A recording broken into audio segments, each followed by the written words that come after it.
ஹல்லேலூயா. கர்த்தருடைய நாமத்துக்கு மகிமை உண்டாவதாக. முதலாவது இந்த வாய்ப்பை கொடுத்த தேவனுக்கும் பிறகு உண்மையான போதகருக்கும் குடும்பத்திற்கும் நன்றியை நான் தெரிவித்துக்கிறேன். கர்த்தர் நல்லவர். ஆமென்.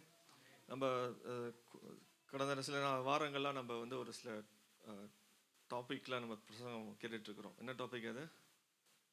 இன்டெகிரிட்டி. உத்தமமாய் நம்ம இருக்கிறத குறித்து நிறைய நன்மையான நிறைய சத்தியத்தை அறிந்திருக்கிறோம். நிறைய வார்த்தைகள் நமக்கு அது பிரயோஜனமாய் கடந்த வாரத்தில் ஆண்டவர் அருமையான போதகர் எடுத்து மத்தியிலே பயன்படுத்தினார். அதுக்காக தேவனுக்கு நன்றி செலுத்துகிறேன். இந்த இன்டெகிரிட்டி, இந்த உத்தமமாய் நடப்பதுன்றது வந்து ரொம்ப ஒரு ஒரு சேலஞ்சிங்கான ஒரு விஷயந்தான் இல்லை? எத்தனை பேருக்கு சொல்ல முடியும்? ரொம்ப சேலஞ்சிங்கான. யாராவது சொல்ல முடியாது நான் ஈஸியாக உத்தமமாக வாழ்ந்துருவேன் யாராவது சொல்ல முடியுமா? கஷ்டம் இல்லை? அது நிறைய ஸ்ட்ரகிள் இருக்குது. அது அவ்வளோ ஈஸி கிடையாது இல்லை? இந்த உலகத்தில், இந்த உலகம் இப்போ எப்பயுமே நமக்கு எப்படி பழகிட்டோம்னா மெஜாரிட்டி வின்ஸ் அப்படின்னு பழகிட்டோம் இல்லை? மெஜாரிட்டியாக ஒரு 10 பேரில் 9 பேர் வந்து பொய் சொன்னால், ஒருத்தன் உண்மையை சொன்னால் நம்ம என்ன நினைக்கிறோம்? நான் தான், என் மேலே தான் தப்பு இருக்கு போல இருக்கு. இப்போ இங்கே ஒரு 10 பேர் இருக்கிறீங்க, எல்லாரும் பொய் பேசுகிறாங்க, நீங்கள் ஒரு ஆள் மட்டும் உண்மையை பேசுகிறீங்க. அப்போ உங்களுக்குள்ள நீங்கள் யார் அந்த இடத்துல? நீங்கள் ஈவன் தோ நீங்கள் ட்ரூத்தை பேசினாலும் அங்கே நீங்கள் நானும் யாராகிடுவோம்? மைனாரிட்டி ஆகிடுவோம். அப்போ மெஜாரிட்டி தான் வின்ஸ் இல்லை? அன்ஃபார்ச்சுனேட்லி இந்த உலகத்தில் அப்படியான காரியங்கள் நமக்கு இருக்குது. இந்த வேதமும் அப்படி, வேதத்தை நம்ம அப்படி பிரசங்கம் பண்ணும்போது கூட இந்த உலகத்தோட சாயலில் கலந்து தான் பிரசங்கம் பண்ண வேண்டியதாக இருக்குது. உள்ளதை உள்ளபடியே நம்மளால் என்ன பண்ண முடியல, அநேக நேரங்களில் பிரசங்கம் பண்ண முடியல. அப்படி பிரசங்கம் பண்ணால் அந்த சபை எப்படி இருக்கும்? எப்படி இருக்கும் அந்த சபை? காலியாக இருக்கும். ஏன்னா அந்த மாதிரி நமக்கு என்ன, எப்படி போகிறோம் நம்ம எல்லாரும்? ஏதாவது நல்ல வார்த்தை எங்கள் ஊரில் உண்டு, நீங்களும் பார்த்துருப்பீங்க இல்லை? நல்ல காலம் பிறக்குதுன்னு ஒருத்தர் வருவார், பார்த்துருப்பீங்களா? அவருக்காக என்ன வெயிட் பண்ணுவாங்க. அப்படியே வந்து அந்த மாதிரி ஆகிட்டாங்க பாஸ்டர்ஸ்லாம். அந்த மாதிரி ஆகிட்டாங்க. அப்பப்போ வந்து நல்லதான் கர்த்தர் ஆசீர்வதிப்பார், நீங்கள் நன்மையான காரியத்தை காண்பீர்கள், இது இன்னும் பெரியதான காரியத்தை. இப்படி யாராவது வந்து இப்படி ஆட்டிக்கிட்டே வந்து சொன்னால் நம்ம என்ன பண்ணுவோம்? அவங்க போய் அந்த இடத்துல போய் உட்காந்துருவோம். கர்த்தரை நீங்கள் விசுவாசிக்கணும். கர்த்தருக்கு விரோதமான காரியங்களை செய்யாதீங்க, அது உங்களுக்கு குடும்பத்துக்கும் சாபமாயிடும் அப்படின்னா அந்த காதெல்லாம் நம்ம கேட்கணும். அதெல்லாம் எனக்கு நல்லதான வார்த்தைகளை கேட்பதற்காக இன்னைக்கு சபையை தேடி போகிற கூட்டங்கள் அநேகம் உண்டு. ஆனால் ஆண்டவருடைய பெரிய கிருபை பாருங்க. ஆண்டவர் வந்து அதனால்தான் அவர் நான் நிறைய வாட்டி யோசிச்சிருக்கேன், ஏன் நேரோ ரோட் அப்படின்னு அவர் யோசிச்சாரு அப்படின்னு நிறைய வாட்டி நான் வந்து அதை பற்றி தியானிச்சிருக்கிறேன். ஆனால் அது உண்மையாகவே ஏன் நேரோ ரோடு அப்படின்றத அந்த தலைப்பு இன்னைக்கு எனக்கு அந்த தலைப்பு கிடையாது. பட் நீங்கள் அதை கொஞ்சம் தியானித்து பாருங்கள். ஏன் அந்த அந்த பரலோகத்துக்கான அந்த வாசல், அந்த வழி குறுகிய பாதையாக ஏன் வைத்திருக்கிறாரு அப்படின்றத நீங்கள் கொஞ்சம் தியானித்து பார்த்தா உங்களுக்கு அதுக்கப்புறமா அது புரியும். இன்றைக்கு நம்ம பார்க்க போகிற ஒரு ஒரு தலைப்பு என்ன அப்படின்னா, சில நேரங்களில் நம்ம சில தீர்மானங்கள் எடுப்போம் இல்லை? சின்னதாக விஷயங்கள் நம்ம தீர்மானித்து செய்வோம். ஃபார் எக்ஸாம்பிள் வந்து உங்கள் பிடிச்சவங்களுக்கு பர்த்டே வருது, 12 மணிக்கு நீங்கள் அவங்களுக்கு விஷ் பண்ணணும் அப்படின்னு ஒரு முடிவு பண்ணிட்டீங்க. அப்போ என்ன பண்ணுவீங்க? உங்களுக்கு தூங்காமல் சில பேர் முழிச்சிட்டே இருப்பாங்க, சில பேர் அலாம் இல்லை ரிமைண்டர்லாம் செட் பண்ணி என்ன பண்ணுவாங்க, அந்த 12 மணிக்கு கரெக்டாக அவங்களுக்கு ஃபோன் பண்ணி விஷ் பண்ணுவோம். ஏன்னா அது நான் ஒரு தீர்மானம் எடுத்துட்டேன், அதில் நான் என்ன பண்ணுவேன், எப்படியாவது அதை வந்து நான் செய்து முடிப்பேன் அப்படின்ற ஒரு தீர்மானத்தை எடுக்கிறோம். அது அநேக நேரங்களில் பிடித்த காரியங்களுக்கு நம்ம செய்வோம். சபைக்கு நம்ம வர்றது டைமுக்கு வருதுன்னு நம்மளால முடியாது. இதே நம்ம ஊரில் போகிறோம், இங்கேருந்து நான் கிரீஸ், இட்டாலி, ஃப்ரான்ஸ் எல்லாம் சுற்ற போகிறேன், ஃப்ளைட்டு 8 மணி ஃப்ளைட்னா நம்ம 8:05க்கு நீங்கள் போனால் ஃப்ளைட் அங்கே இருக்குமா? வெயிட் பண்ணுமா? பிரதர் வராரு, சிஸ்டர் வராங்க அப்படின்னு பைலட் வெயிட் பண்ணுவாரா? 30 மினிட்ஸ் பிஃபோர் போர்டிங் க்ளோஸ் ஆகாமல் ஆகாதா? இல்லை. ஆனால் நமக்கு பிடிச்ச காரியத்தில் நம்ம தீர்மானமாக இருப்போம். ஆனால் நமக்கு அதான் பவுல் சொல்ல, நான் விரும்புகிறதை செய்யாமல் விரும்பாததை அப்படின்னு பவுல் அங்கே எழுதுறாரு பாருங்க. நமக்கு அநேக நேரங்களில் நம்ம அந்த இருதயத்தின் வாஞ்சையை தேடி போகிறது. அப்போ இருதயத்துக்குள்ளே யார் இருக்கான்னு நமக்கு அறிந்து கொண்டோம் அப்படின்னா அந்த வாஞ்சை நமக்கு எதில் அதிகமாக இருக்கணும்னு நம்ம புரிஞ்சுக்கலாம். அப்போ இன்றைக்கி நம்ம பார்க்க போகிற இந்த ஒரு நபர் ஒரு பற்றி தியானிக்க போகிறோம். எனக்கு ரொம்ப பிடிச்ச ஒரு நபர் வேதத்தில். ஏன்னா என்ன மாதிரி அவர், ஏன்னா நானும் சொதப்புவேன் நிறைய. நீங்கள் எத்தனை பேர் சொதப்பிருக்கீங்கன்னு தெரியல. நிறைய வாட்டி நான் வந்து சொதப்பியிருக்கிறேன். நிறைய வாட்டி தீர்மானம் எடுத்து அந்த தீர்மானத்தை நிறைவேற்ற முடியாமல் நான் போயிருக்கிறேன். நிறைய விஷயங்கள் நான் வந்து விழுந்த நாட்கள் அநேக நாட்கள் உண்டு. அப்போ எனக்கு நம்ம உத்தமத்தை பற்றி நம்ம பேசணும் அப்படின்னா தானியல் இருக்கிறாரு, பல ஆட்கள் இருக்கிறாங்க. அவங்கெல்லாம் உத்தமமாக வாழ்ந்தாங்க. அவங்கத்துல ஒரு ஃப்ளாஸும் நீங்கள் வந்து பார்க்கவே முடியாது. ஆனால் எனக்கு இந்த நபர் ஏன் பிடிக்கும்னா, இவன் பயங்கர நிறைய ஃப்ளாஸ் பண்ணார். ஆனாலும் எப்படி அவர் ஒரு தீர்மானம் எடுத்தார் வாழ்க்கையில், நான் உத்தமமாய் வாழுவேன் அப்படின்னு ஒரு தீர்மானத்தை எடுத்தார். தேவன் அவரோட கூட இருந்தார். அப்படிப்பட்ட ஒரு நபரை குறித்து நாம் இன்னைக்கு தியானிக்க போகிறோம். ஒரு செகண்ட் நம்ம கண்ணுகளை மூடி நம்ம இருதயத்தை ஒப்பு கொடுக்கலாமா? ஆண்டவர்கிட்ட கேட்கலாம், ஆண்டவரே என்னோட கூட நீங்கள் பேசுங்க. நீங்கள் பேசுகிற தேவன் ஆண்டவரே, பர்சனலாக என்னோட கூட நீங்கள் பேச விரும்புகிற தேவன். இன்னைக்கு நாங்கள் இந்த வசனங்களை எல்லாம் வாசிக்கும்போது என்னோட கூட நீங்கள் பேசுங்கப்பா. எனக்கு ஒரு பெரிய விடுதலையை தாங்க. அடைக்கப்பட்ட கதவுகள் எல்லாம் திறக்கட்டும். எனக்கு ஒரு பெரிய ஆண்டவரே, உம்முடைய ஓட்டத்தை இன்னும் உறுதியாய் உத்தமமாய் ஓடுவதற்கு கர்த்தர் இந்த நேரத்தை நீர் எனக்கு ஆசீர்வாதித்து தாங்க. ஆவிக்குரிய காதுகள் கண்கள் திறக்கும்படியாய் நான் ஜெபிக்கிறேன். இந்த ஜெபத்தை நீ கேட்டதுக்காக நன்றி. இயேசுவின் நாமத்தில் ஜெபத்தை எடுக்கிறோம் நல்ல பிதாவே, ஆமென். நம்ம எல்லாம் 2 நாளாகவும் அந்த 17ஆம் அதிகாரத்தில் நம்ம திருப்பிக் கொள்ளலாம். இங்கே யோசபாத் அப்படின்னு ஒரு ராஜா இருக்கார். அவரெல்லாம் நீங்கள் நிறைய வாட்டி வாசிச்சிருப்பீங்க வேதத்தில். இவர் வந்து ஏன் இவரை பற்றி நான் இன்னைக்கு தியானிக்க போகிறோம் அப்படின்னா, இவர் ஒரு சில மிஸ்டேக் பண்ணார். அவர் உத்தமமாய் வாழ முயற்சி செய்தவர் தான். கர்த்தருக்கு பிரியமான காரியத்தை செய்ய அவர் முடிவெடுத்து நிறைய காரியங்கள் அந்த தேசத்தில் அவரோட அரசாண்ட காலங்கத்தில் சரி நிறைய விஷயங்கள் அவர் செய்தார். ஆனாலும் ஒரு சில தவறுகளையும் அவர் செய்தார். அப்போ தேவன் எப்படி அவர் ஹேண்டில் பண்ணார் அப்படின்னு பார்க்கும்போது தான் எனக்கு அது ரொம்ப ஆச்சரியமாக இருந்தது. ஏன் நான் ஒரு தீர்மானத்தை எடுக்கணும், நான் உத்தமமான ஒரு வாழ்க்கை வாழ்வதற்கான ஒரு தீர்மானத்தை நான் ஏன் எடுக்கணும் அப்படின்றத நம்ம புரிந்து கொள்ளலாம். 2 நாளாகமும் 17ஆம் அதிகாரம் 2ஆம் வசனம் கொஞ்சம் யாராவது எனக்கு வாசிக்க உதவி செய்றீங்களா?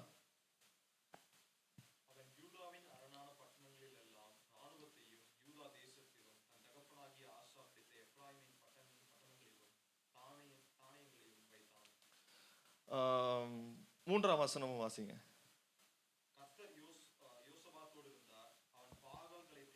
தன் தகப்பனாகிய தாவீது முன்னாட்களில் நடந்த வழிகளில் நடந்து. ஓகே, கர்த்தர் யோசேபாத்தோட இருந்தார் அப்படின்றத ஏன் அவர் இருந்தார் அப்படின்னா, வேற எந்த விஷயத்தையும் அவருடைய கண்கள் போல, அவர் எந்த விஷயத்தையும் அவர் தேடலை. அவர் யாரை தேடினாரு? அவர் தகப்பனாகிய தேவனை தேடி, அவருடைய அந்த ஆண்டவராகிய அது தேவனை தேடி அவர் என்ன பண்ணாரு? இருதயம் இருந்தது. அதனால தேவன் அவரோட கூட இருந்தார்.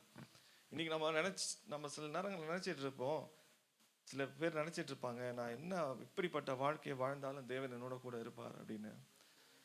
கண்டிப்பா இருப்பார். அவர் வந்து பாவைகளுக்காக தான் இந்த உலகத்துக்கு வந்தாரு.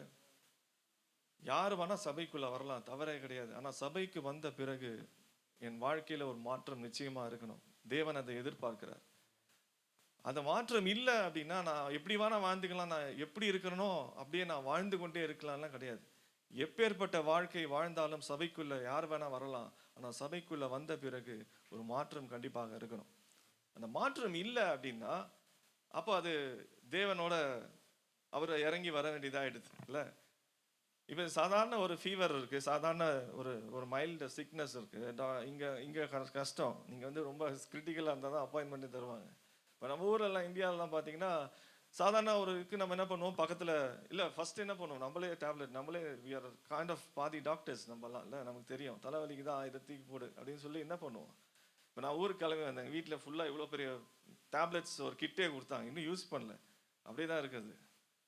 தலைவலிக்குன்னா இந்த மாத்திரை, வயிற்று வலிக்குன்னா இந்த மாத்திரை அப்படின்னு எல்லா மாத்திரையும் எடுத்து கொடுத்துட்டாங்க. ஏன்னா நம்மளே பாதி டாக்டர். ஸோ அப்போ இன்னும் கொஞ்சம் சிக்காச்சுன்னா எதுவும் சரியாகலன்னா நம்ம டாக்டரை போய் பார்ப்போம். ரொம்ப கிரிட்டிக்கல் ஆச்சுன்னா என்ன பண்ணுவோம், சீனியர் டாக்டர் வருவார், ஐசியூவில் படுக்க போடுவாங்க. படுக்க போட்டு டியூபெல்லாம் ஏற்றி ஸ்பெஷல் ஃபோக்கஸ், எந்த வேலையும் கிடையாது, வேலை கீழையா எதுவுமே கிடையாது, படு 2 நாள் 4 நாள் பெட்டில் படு. டாக்டர் உன்னை அப்படியே ஃபோக்கஸாக பார்த்துட்டே இருப்பாங்க, மானிட்டர் பண்ணிகிட்டே இருப்பாங்க. ஏன் அப்படின்னா நான் நல்லா அது கொஞ்சம் ரெக்கவர் ஆகி நான் வரணும். அப்போ ஆண்டவர் என்ன செய்யறாரு, பல முறை நமக்கு சொல்றாரு, பல முறை சொல்லி நம்ம கேட்கல அப்படின்னா ஐசியூல அட்மிட் தூக்கி அவனை என்ன பண்றாரு, ஒரு இடத்துல போட்டு அடைச்சி என்ன பண்றாரு, நம்மளை ஸ்பெஷலாக கேர் எடுத்து. அங்கே கூட அவர் தண்டிக்கிற தேவனே கிடையாது. ஆமென். நம்ம தேவன் ஒரு நாளும் நம்மளை தண்டிக்க மாட்டார், நம்மளை டிஸ்ட்ராய் பண்ண மாட்டார், நம்ம டெவலப் தான் பண்ணுவார். அப்போ அந்த இடத்துல எது கொண்டு போகிறாங்க? டாக்டரை யாராவது நம்ம கொலை பண்ணுன்றதுக்கு ஐசியூல வைப்பாங்களா? வைக்க மாட்டாங்க. நம்மளை எப்படியாவது அந்த மறுபடியும் ஜீவனை கொடுத்து நம்மளை மீண்டு கொண்டு வரணுன்றதுக்காக தான் வைக்கிறார். அப்போ நான் உத்தமமாய் வாழ்வது எனக்கு ஆப்ஷனான்னு கேட்டால் கண்டிப்பாக கிடையாது. எப்பேர் கிறிஸ்துவன் எப்படிப்பட்ட வாழ்க்கையை வாழணும்? 3 ஆப்ஷன். உத்தமமாய், உத்தமமாய், உத்தமமாய். 3 ஆப்ஷன் தான் இருக்கு.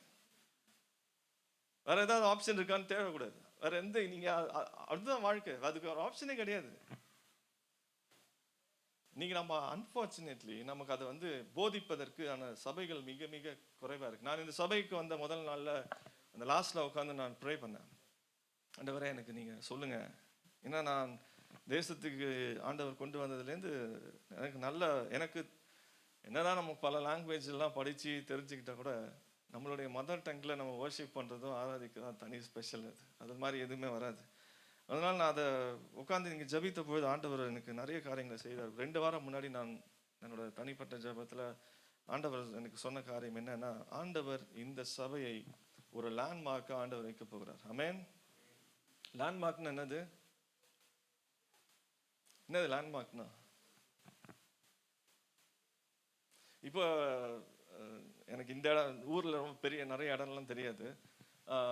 நம்ம ஊரில் லேண்ட்மார்க்குன்னு அப்படின்னு பார்த்தா என்ன சொல்கிறோம், எங்கேப்பா இப்போ வீடு மவுண்ட் ரோட்டில் இருக்குது அப்படின்னா எங்கேப்பா இருக்குன்னா எல்ஐசி பில்டிங் இருக்குல்ல, அந்த எல்ஐசி பில்டிங்க்கு அடுத்த பில்டிங் தான் அவங்க நம்ம ஆஃபீஸ் அப்படின்னா புரிஞ்சுக்கும். ஸோ ஆண்டவர் இந்த சபையை ஒரு லேண்ட்மார்க்காக வைக்க போகிறார். ஆண்டவர் அவர் தான் head of operations, head of marketing, branding எல்லாமே அவர் தான் இந்த சபைக்கு பண்ண போகிறார். நம்ம எதுவும் பண்ண தேவையில்லை. நம்ம செய்ய வேண்டியதெல்லாம் பாஸ்டர் சொன்ன மாதிரி ஒரு ஃபவுண்டேஷன் நம்ம இங்கே ஸ்ட்ரெங்தன் பண்ணிட்டோம், பில்ட் பண்ணிட்டோம் அப்படின்னா, உத்தமமாய் வாழ்வதற்கான வழியை நம்ம உண்டு பண்ணி வச்சிட்டோம் அப்படின்னா தானா ஆட்கள் இங்கே ஆண்டவர் கொண்டு சேர்ப்பார். வேதத்தில் எங்கேயுமே யாருமே போய் அந்த ஆட்கள் சேர்ப்பதற்கான காரியத்தை செய்யலை. தானாய் சேர்ந்ததாய் தான் வேதம் நமக்கு கற்றுத்தருகிறது. எல்லாரும் அந்த இடத்துல கொண்டு ஆண்டவர் வைப்பார். அப்போ நான் என்ன பண்ணோம், ஏன் சில நேரங்களில் நமக்கு ஆட்கள் இப்போ வீட்டுக்கு நான் கெஸ்ட்டு கூப்பிடுறீங்க, வீடை என்ன பண்ணுவீங்க? எப்படி வேணா இருந்தால் இப்போ வீடை கூப்பிட்டு வருவீங்களா? பாஸ்டர் வரன்றாரு உங்கள் வீட்டுக்கு ஒரு நாளைக்கு, என்ன பண்ணுவீங்க? டக்குன்னு எல்லாத்தையும் டஸ்ட் எல்லாம் தட்டி எல்லாத்தையும் பண்ணி என்ன பண்ணுவோம், எல்லாம் க்ளீன் பண்ண டைம் இல்லைன்னா நம்ம வீட்டிலலாம் எதுக்கு கீழே அந்த ஃப்ளோ மேட் எதுக்கு போடுறாங்க தெரியுமா? டெக்கரேஷனுக்காகலாம் போடல, அவசரத்துக்கு மண்ணெல்லாம் தூக்கி அதில் தள்ளிட்டு அது மேலே ஒரு மேட்டை போட்டுருவாங்க. பார்க்கறதுக்கு அப்போதைக்கு நல்லா இருக்கும். இன்னைக்கு நம்மளும் பிசாசு, நான் சொல்லேன் நிறைய இடத்துல சொல்லியிருக்கிறேன், நம்பர் 1 விசுவாசி யார் தெரியுமா? யாரு? சாத்தான் தான் நம்பர் 1 விசுவாசி. ஏன்னா அவனுக்கு தெரியும், அவன் விசுவாசிக்கிறான், நீங்களும் நானும் ஆண்டர் விட்டு போயிட்டா நம்ம உருட்டுருவோம்னு அவனுக்கு தெரியும். அதனால தான் போட மாட்டான், விடவே மாட்டான் நம்மள. ஏன்னா அவனுக்கு நல்லாவே தெரியும், நீங்க முழங்கால் போட்டீங்கன்னா ஓடிடுவான்னு தெரியும், உங்களை முழங்கால் போட விட மாட்டான். பைபிள் எடுத்து வாசிக்க ஆரம்பிச்சா நீங்க உங்களுக்கு அந்த ரெவலேஷன் வந்துடும், அதுலேருந்து நீங்க இன்னும் நல்லா ஆயிடுவீங்கன்னு தெரிஞ்சிடும், விட மாட்டான். இப்படிப்பட்ட இந்த இந்த தற்காலிகமான எப்படி ஒரு டக்குன்னு நம்ம வீடை கிளீன் பண்ணுவோம், எல்லாம் நிறைய குப்பையா இருந்துச்சுன்னா ஒரு நாளைக்கு அப்படி நானும் பண்ணேன். என் ரூம் பிரைவேட்டா ஸ்டுட்கார்ட்ல தங்கிட்டு இருக்கும்போது திடீர்னு அந்த ஹவுஸ் ஓனர் நான் ரூம் செக் பண்ணுன்ட்டு அப்படியே துணியெல்லாம் அப்பப்போ போட்டு மாட்டி வச்சிருந்தேன். வராருன்னு சொல்லிட்டு ஒரு பெரிய பெட்ஷீட்டை தூக்கி அது மேலே அவர் போட்டு விட்டேன். ஏன்னா டைம் இல்லை நமக்கு. நீங்க நம்மளும் பாருங்க, பிசாசு நம்மளை அலோவ் பண்றான். ஒரு ஃபீல், சண்டே போயிட்டு வா, கையை தூக்கி ஆராதனை செய், கண்ணீர் விடு 2 சொட்டு அப்படின்னு ஒரு ஃபீலிங்லேயே வச்சு நம்ம என்ன பண்றோம், போயிட்டு வா. பீச்சில் பார்த்துட்டீங்களா குதிரைலாம், பீச் குதிரை ஓடினே இருக்கும், அது எங்கேயும் போட்டு மறுபடியும் அப்படியே சுற்றி திரும்பி இங்கே மறுபடியும் அந்த ஓனர் கிட்டே வந்துடும்.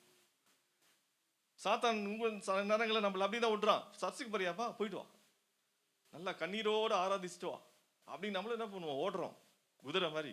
அப்படியே போயிட்டு மறுபடியும் மண்டே காலையில் அவன்கிட்டயே வந்துடும். ஏன் அப்படின்னா நம்ம ஒரு தீர்மானம் எடுக்கல, உத்தமமாய் வாழ்வதற்கான தீர்மானம். ஏன் யோசேப்பாத்தோட தேவன் இருந்தார் அப்படின்னா அவருடைய தேடல் எதுவாக இருந்தது, அவர் தேவனை தவிர வேற எதையுமே தேடல, வேற எந்த மேலேயும் அவருடைய கண்கள் போவே இல்லை. அப்பேற்பட்ட ஒரு ஒரு நபர் அவர் இருந்தார். எனக்கு ஏன்னா அவர் நல்ல சக்சஸ்ஃபுல்லான கேரக்டர்ஸ் பைபிள்ல நிறைய இருக்கு, ஃப்ளாலெஸ்ஸான கேரக்டர்ஸ். ஆனா தப்பு செய்து அதை உணர்ந்து அதை எழுந்து வராம பாருங்க, அதுலதான் இருக்கு அந்த ஒரு பெரிய ஒரு சக்சஸே. நம்ம எல்லாம் விழுந்து போகிற காரியங்கள் இருக்கு நம்ம வாழ்க்கையில, தப்பே கிடையாது. ஆனா விழுந்து இருக்கக்கூடாது, எழுந்து நிற்கும்படியான ஒரு காரியத்தை தேடி நம்ம போனோம். இப்ப இங்க நம்ம வாசித்தது பிரகாரம் அவனோட கூட இருந்தார், யோசேப்பாத்தோட கர்த்தர் இருந்ததாய் நம்ம பார்க்கிறோம். ஏன்னா அவர் வேற எதையும் தேடல, வேற எதற்கு முக்கியத்துவம் தரல, தேவனுக்கு மாத்திரம் முக்கியத்துவம் தந்து அவர் வாழ்ந்தார். நம்மள என்ன பண்றோம், சில நேரங்களில் தீர்மானம் எடுக்கிறோம். இருக்கிற தரிசனமா உங்களுக்கு வேதம் படிக்கும் போது வார்த்தைகள் வருது, ஒரு தீர்மானத்தை எடுத்து போறோம். ஆனா ரொம்ப நாள் நம்மளால நிலைத்து நிற்க முடியல. எத்தனை பேர் நம்ம யோசிச்சிருப்போம், ஒவ்வொரு நியூ இயர் அப்ப இந்த ஆண்டு நான் பைபிளை படிச்சு முடிப்பேன், பல ஆண்டு போயிடுச்சு, 2 சாப்டர் கூட நம்மளால தாண்ட முடியல.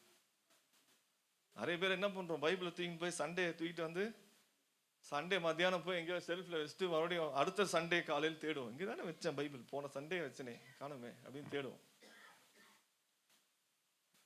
ஏற்பட்ட ஒரு நிலையில தான் கிறிஸ்துவ வாழ்க்கை இன்னைக்கு இருக்கு. நான் ஆண்டவரை ஏற்றுக்கொண்டது 2011.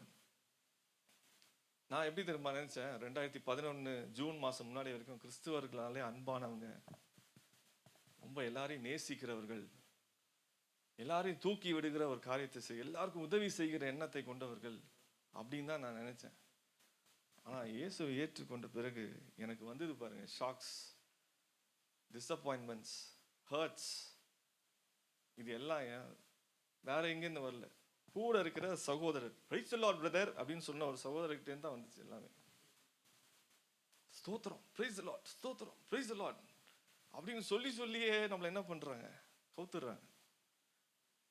என் முதுகுல குத்தினவர் 100% பேர் கிறிஸ்துவர்கள் தான், கிறிஸ்துவ என்று சொல்லி கொண்டு இருக்கிறவர். அப்பதான் நான் யோசித்தேன், ஏன் இப்படி இருக்கு, என் வீடே சுத்தமா இல்லையே, நான் எப்படி வெளில போய் என் கெஸ்ட்டை கூப்பிடுறது. அப்போ நான் ஆண்டவரே நீங்க எனக்கு என்ன எதுக்காக என்னை தேடி வந்தீங்க, அந்த பர்பஸ், அந்த நோக்கத்தை எனக்கு சொல்லுங்க அப்படின்னு நான் கேட்டப்ப ஆண்டவர் எனக்கு நிறைய காரியங்களை பேசினாரு. அது புது எக்ஸ்பீரியன்ஸாக இருந்தது. ஏன்னா நான் வேற ஒரு மார்க்கத்தை சார்ந்தவன், அதுலேயும் வேற ஒரு காரியங்களை நேர்த்தியாய் செய்து கொண்டிருந்த ஒரு நபரை ஆண்டவர், இன்னும் கேட்டா கிறிஸ்துவர்களுக்கு எதிரான காரியத்தை நான் என்னுடைய ஊர்ல செஞ்சு கொண்டிருந்தேன். அதுலேயும் தேவன் என்னை மீட்டு கொண்டு வந்ததற்கான நோக்கத்தை நான் அறிந்து கொள்ளணும்னு ரொம்ப வாஞ்சியாய் தேடினேன். ஆண்டவர் இந்த இடத்துல எனக்கு ஒரு தரிசனம் கொடுத்தாரு, நீ முதல்ல சீஷனா இரு, அநேகர சீஷர்களாய் நீ மாற்று அப்படின்ற ஒரு பெரிய ஒரு தரிசனத்தை கொடுத்தார். அந்த தரிசனத்தை பிடிச்சிக்கிட்டேன். அதுலேருந்து நான் தொடர்ந்து அந்த பாதையில முதல்ல நான் என்ன பண்ணணும், ஃப்ளைட்டுக்கு போயிருக்கோம்ல, என்ன சொல்றாங்க ஃபர்ஸ்ட் இன் டேர்ம்ஸ் ஆஃப் ஏதாவது உங்களுக்கு இருந்ததுன்னா ஃபர்ஸ்ட் ஆக்சிஜனை நீங்க மாட்டிக்கோங்க, அதுக்கு பிறகு மற்றவங்களுக்கு நீங்க மாட்டி விடலாம் அப்படின்னு சொல்றாங்களா இல்லையா? எல்லாருமே போயிருக்கீங்க, என்ன அப்படி சொல்றாங்கல்ல. அப்போ என்னுடைய ரட்சிப்பு, என்னுடைய அந்த தேவனுக்குள்ளான அந்த உத்தமமான ஒரு வாழ்க்கை ரொம்ப ரொம்ப முக்கியம். நானே ஸ்மோக் பண்ணிட்டு, தயவு செஞ்சு யாருமே ஸ்மோக் பண்ணாதீங்க அப்படின்னா என்ன சொல்லுவீங்க? யாராவது ஏத்துப்பீங்களா சொல்றத? இங்கேருந்து ஒரு சேர் பறக்கும், இங்கே ஏன் பேசுற அப்படின்னு. அப்போ நான் கேட்டுக்கொள்வது, ஆண்டவரே நான் முதல்ல உத்தமமாய் நான் வாழ்வதற்கான அந்த பலனை தாங்க, அந்த ஞானத்தை தாங்க. யோசேப்பா அவர் என்ன செய்தார், நல்லா போயிட்டு இருந்துச்சு, நம்ம வாழ்க்கையும் சாப்பிட்டு நல்லா தான் போகுது. ஆனால் திடீர்னு நமக்கு என்ன அது, பிசாசு அங்கங்க நமக்கு என்ன பண்றான், ஒரு அட்ராக்டிவான ஒரு ட்ராப்பை வைக்கிறான். சில நேரங்கள்ல அது பல பேருக்கு பல விதமான ஒரு எக்ஸ்பீரியன்ஸ் அது கொடுக்குது. சில நேரங்கள்ல ரொம்ப நம்மளை விட உயர்ந்த பவர்ல இருக்கிறாங்கன்னா அவங்க சொல்றது என்ன செய்வோம், ஈஸியா அவங்கள ப்ளீஸ் பண்றதுக்காக அதை செஞ்சிருவோம். இங்க அப்படிதான் நடக்குது. ஒழுங்கா போயிட்டு இருந்த ஒரு நபர் திடீர்னு அவர் என்ன பண்றாரு, அலையன்ஸ் வைக்கிறார். யாரோட அலையன்ஸ் வைக்கிறார், வாசிங்க அந்த வசனத்தை. ஆஹாப் அப்படின்னு ஒருத்தர் இருக்கிறார். அவர் இஸ்ரேலுடைய தேசத்தின் தலைவராய் அவர் வந்து கொண்டிருந்தாரு. அப்ப அவருக்கு யோசேப்பாத்துக்கு அவருக்கு நிறைய சப்போர்ட் தேவைப்படுது. அப்ப என்ன செய்யறாரு, இவங்க கூட போய் டைப் பண்றாரு. ஏன்னா அவங்க கிட்ட நிறைய ஸ்ட்ராங் ஆர்மிஸ், இவர்கிட்டயே நிறைய, இன்ஃபேக்ட் இவர் பயங்கரமான ஒரு பராக்கிரமசாலிகளை வைத்திருக்கிறாரு. நீங்க தொடர்ந்து 17ஆம் அதிகாரம் தொடர்ந்து வாசிச்சிங்கன்னா உங்களுக்கு தெரியும். நான் அந்த லிஸ்ட் எடுத்து டோட்டல் பண்ணி பார்த்தேன். கிட்டத்தட்ட யோசபாத் ராஜா இடத்துல 11,60,000 மைட்டி மென் அந்த அவர்கிட்ட இருக்கிறாங்க. பயங்கரமான எல்லாம் பராக்கிரமசாலிகள். அவருக்கு 5 தலைமை அதிகாரிகளும் அவங்க ஒவ்வொருத்தர் கீழே பல லட்சங்களான பராக்கிரமசாலிகளும் இருக்கிறதா வேதத்தில் நம்ம 17ஆம் அதிகாரத்தில் நீங்கள் தொடர்ந்து வாசிச்சிங்கன்னா பார்க்கலாம். அப்போ 18ஆம் வசனம் 18ஆம் அதிகாரம் முதல் வசனம் நீங்கள் வாசிங்க. யோசபாத்துக்கு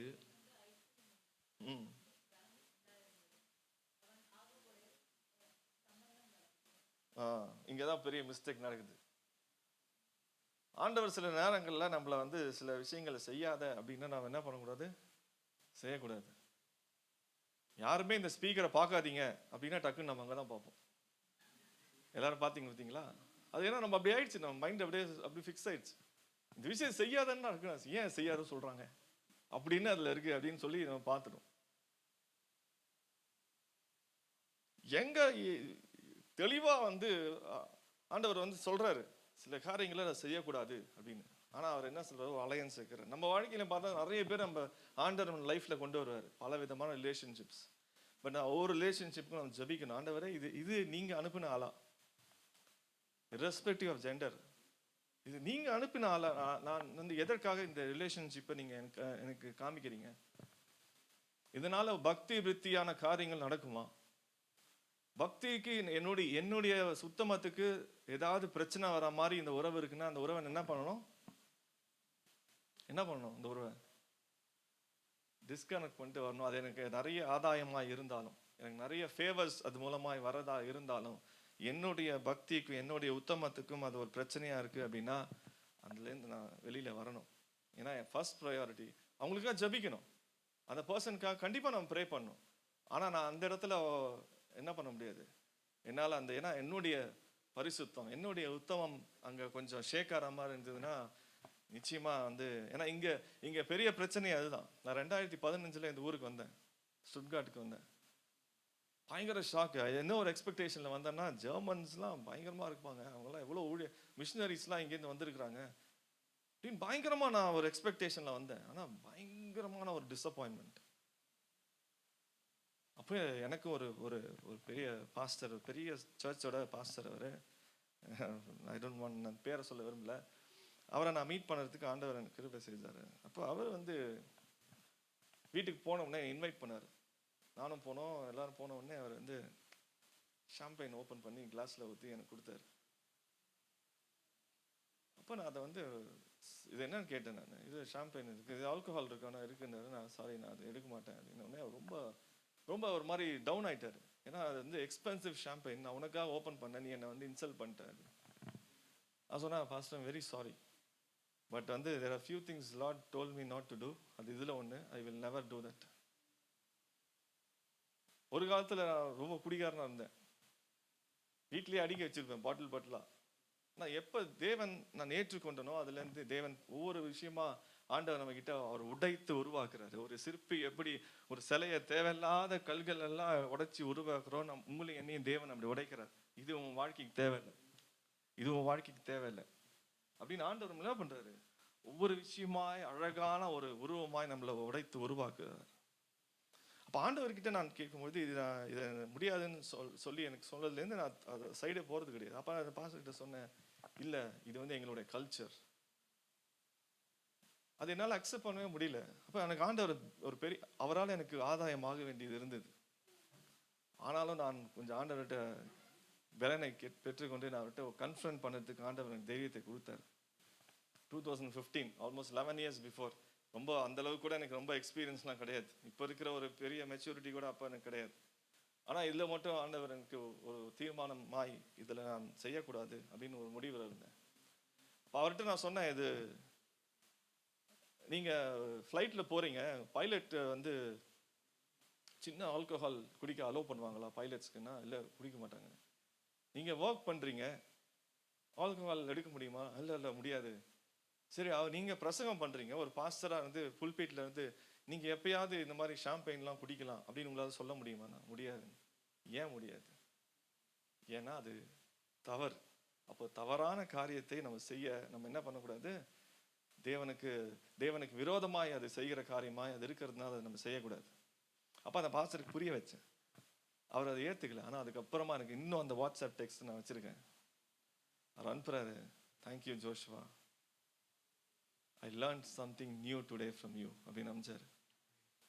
அவரை நான் 10 வருஷத்துக்கு அப்புறம் அவரை சந்தித்தேன். அவர்கிட்ட வந்து சொல்கிறது காரியம் ஃபர்ஸ்ட் வார்த்தை என்ன தெரியுமா, ஐ ஸ்டாப் ட்ரிங்கிங் ஆல்கஹால் அப்படின்னாரு. அவன் வேதம் தான் நமக்கு வந்து ஃபவுண்டேஷன், கல்ச்சர் கிடையாது. நம்ம ஊரில் ஒரு காலத்தில் ஒரு கல்ச்சர் இருந்தது. என்ன கல்ச்சரு? கணவன் இறந்த உடனே மனைவி தூக்கி என்ன பண்ணுவாங்க, கேள்விப்பட்டிருக்கீங்களா? அதெல்லாம் தூக்கி இடம் கட்ட ஏறணும்னு சொல்லி அவங்க எரிச்சிடுவாங்க. நிறைய கல்ச்சர் இருந்தது, தேவையில்லாத ஒரு குப்பையான கல்ச்சர்லாம் இருந்தது. டெம்பிள் ப்ராஸ்டியூஷன் இருந்தது, நம்ம கல்ச்சர் அது. நான் சொல்ல முடியுமா அது அவங்க யார் வந்து அதெல்லாம் மாற்றினா? எல்லாம் இங்கே வெஸ்டர்ன் கண்ட்ரீஸ்லேருந்து ஆட்கள்லாம் வந்து நம்ம ஊரில் வந்து என்ன பண்ணாங்க, இது தப்பு இது தப்பு இது தப்புன்னு எல்லாம் மாற்றினாங்களா இல்லையா? இன்னைக்கு இது நம்மளுடைய டைமு, நம்ம இங்கேருந்து இப்போ இங்கே வந்துருக்குறோம். இதெல்லாம் தப்பு, இதெல்லாம் தப்பு, இதெல்லாம் கல்ச்சரல்னு சொல்லி இது என்னோட கல்ச்சர்னு சொல்லி தேவன் சத்தியத்துக்கு உடனான கல்ச்சரை நம்ம எடுத்துக்கலாம். வேதத்துக்கு புறமான கல்ச்சரை நம்ம ஒரு நாள் அக்செப்ட் பண்ணவே கூடாது. ஸோ என்னுடைய ரெக்வெஸ்ட் என்னன்னா, நீங்கள் ஒர்க் பண்ணுறீங்க, நிறைய இடத்துல போகிறீங்க, உங்களுக்கு அந்த மாதிரி ஆஃபர் பண்ணுவாங்க. நீங்கள் அந்த இடத்துல தேவனை மகிமைப்படுத்துகிற ஒரு வாய்ப்பு உங்களுக்கு இருக்கு. நீங்கள் சொல்லணும், ஏன் குடிக்க மாட்டேன், ஏன்னா என் தேவனுக்கு இது பிடிக்காது. ஆமென். இந்த இடத்துல ஒரு வைராக்கியமான ஒரு முடிவை நீங்கள் எடுக்கணும்.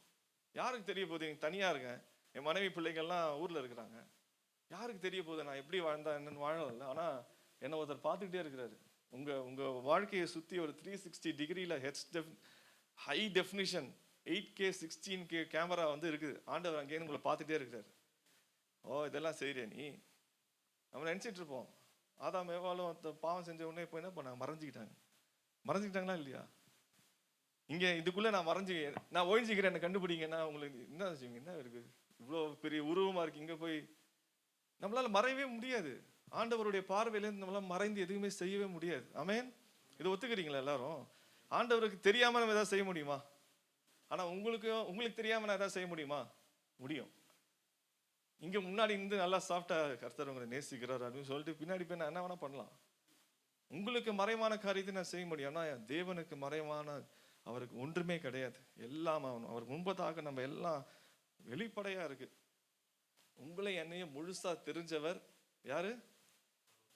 உங்களை முழுசா ஒருத்தருக்கு தெரிஞ்சுன்னா அவங்க கூட யாரா இருக்க முடியுமா?